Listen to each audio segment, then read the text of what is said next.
here. I don't see any scars, do you? It would have healed by now. So where do we start? Well, where was your grandmother's bench in those days? Right here. Okay. This looks like a northern red oak, so it's about 45 years old. Probably doubled in size in the last 20 years. You say so? If a man sat in front of it on the bench, his head would be about, what, 4 feet? So double that to 8 feet. No, it doesn't work that way, Justice. When a foreign object enters a tree, the tree grows around it, sort of like water and a stone. So it would be in the same place. There is no end to the stuff that you know. What are you going to tell me next, that you were a forest ranger? No, I always wanted to be. It's just compensation for a misspent youth. So you're saying that the slug would still be 4 feet from the ground? Only deeper. That's where the metal detector comes in. Here, let me see your watch. We're in business.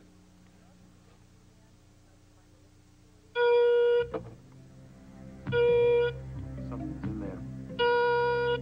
Yeah. Let's find out what it is.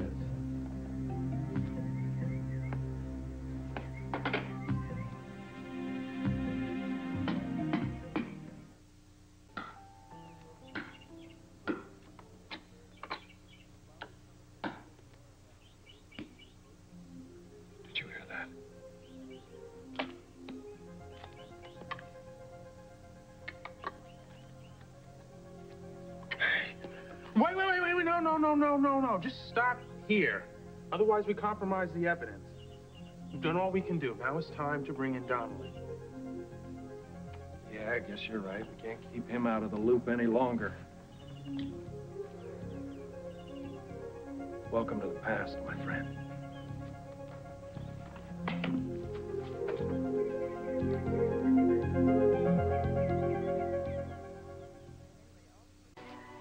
Gentlemen, this is Jack Russo, our ballistics expert. I took you at your word that we need him. Well, I'm glad to see that you could make it, Commissioner. No, anytime Luke Spencer invites me to his backyard, I know it's got to be interesting. So what is this new evidence you've come up with 20 years after the fact? How would you like a gander at the bullet that killed Bradley Ward?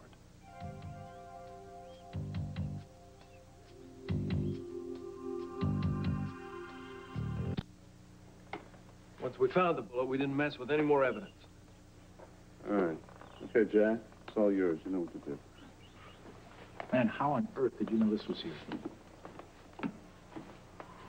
All right. Will you two just relax? You both know that Garcia's the lead man in the investigation, so it's not going to do any good to keep him out of the cold.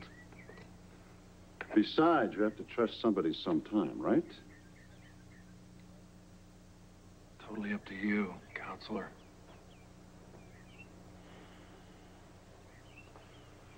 Well, the night my father died,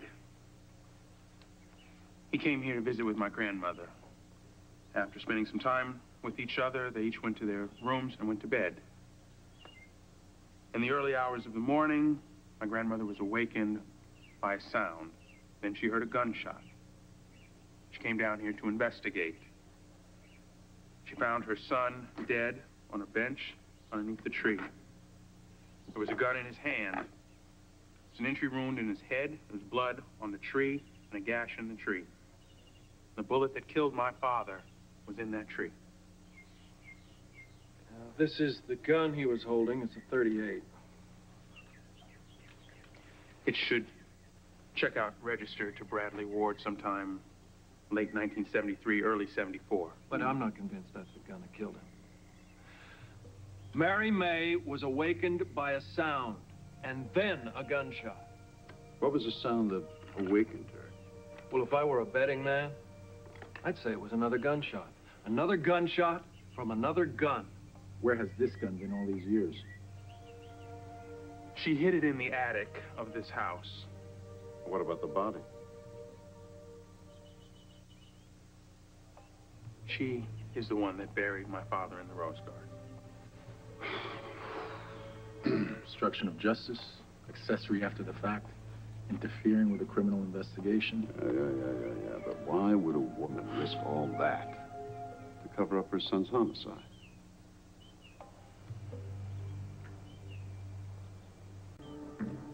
I always knew that Mary May wasn't telling everything she knew, but even in my wildest dreams, I never suspected that she was covering up a murder. She didn't think that it was murder. She thought my father had committed suicide.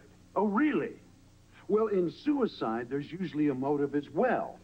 What made her think that he wanted to kill himself?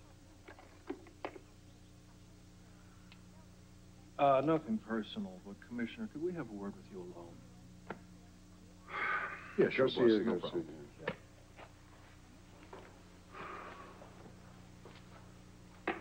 All right, why won't you trust my men? Are you kidding? I'm having enough trouble trusting you. Okay, look, here's the deal. Because we have to, we fill in the blanks for you. But we are counting on you to only expose those facts which are critical to this investigation. There's no reason for all of Port Charles to be in on this. All right, fair enough. My father was under some extreme pressure from some very familiar, very powerful names in this town. Quartermain, Boland, Smith. Yeah, I know. The airport project. And to make matters worse, there were a couple of extramarital affairs. Oh, you only told me about one, Elizabeth Jackson. Well, there was another one. Anyway, the information fell into the wrong hands. My father was being politically blackmailed. That's what he told her. And he was very distraught over the pain that it was going to cause his family and the loss of his career and his reputation.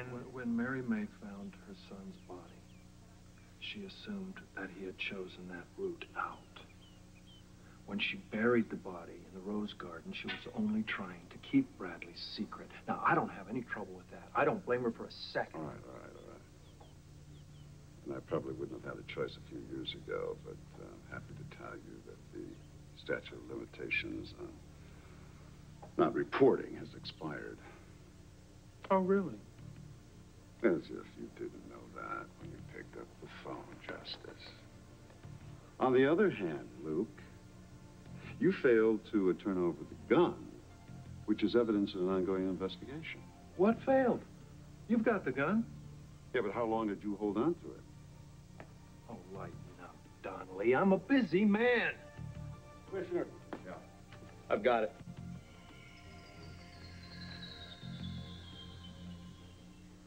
So the bullet come from this gun? No, this is definitely not a .38 slug. Looks like it's in pretty good All right, shape. Luke, please. It is. But I'll know more once I get it back to the lab. All right, Garcia, get right on. I'll keep the gun. I'll need it. Sure, boss. I'll get started with the paperwork. Right. See you back at headquarters. Yeah. All right, Luke, you were right. 2 guns. Somebody killed him. Made it look like suicide. We have to break this to my grandmother. I know. And I'm going to have to get a statement from her, a positive ID that this was the weapon she found the night of the murder. Yeah, all right. Yeah. You know, I always thought that the more we found out, the easier it would get. I was dead wrong.